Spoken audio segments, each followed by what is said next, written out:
Not much has been said since July 20th of this year when the Turks and Caicos government and TCI Education Foundation dispute over the National Stadium took place. It all started when legal advisor to the Turks and Caicos Education Foundation, Richard Savory, allegedly asked for keys to the National Stadium after, as he explained in a release, countless efforts to try and meet with members of TCIG to come to a legal agreement. This dispute continued for about a week with demonstrations from people of the Turks and Caicos Islands displaying their views on cards and voicing their opinions publicly, and some of them even spoke to News 4 on the matter.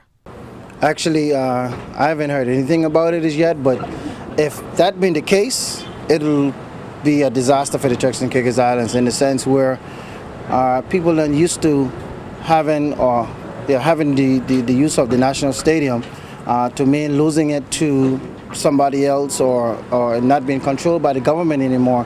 I would consider that a great loss to the youth itself in terms of keeping them healthy, keeping them active. And if we're thinking about a healthy nation, losing the National Stadium is going to mean a big thing for us all, because I see a lot of people working out there in the afternoons, and losing that will be a great loss to the community on a whole. If this is, a park or a place for our kids to be able to enjoy, and it's one of the only on the island, then we should fight about it, not just sit at home and talk about it amongst each other and not do anything to actually help the situation.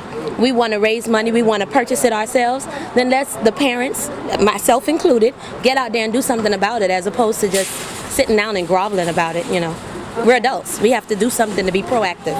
The government just need to allocate a new piece of land to give to the British Collegiate, and that will be fine, and leave the stadium to the people. Well, like I said, I think they should be compensated for the land, because when government get it from them, they got it overnight. And I think, 2 years past, they should have been seeking some compensation instead of blaming the present administration. They had enough time in government to sort that. Now, with reliable information reaching our newsroom, News 4 can confirm that a board has been created to assist with the decision-making process of this ongoing issue, with hopes that both parties can come to an amicable decision.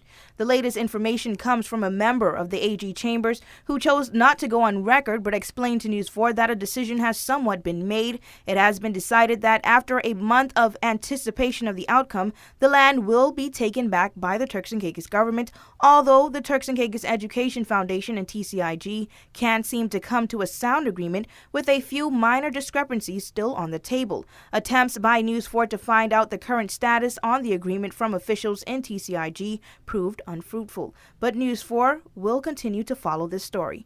For WIV4 News, I'm Amanda Miller.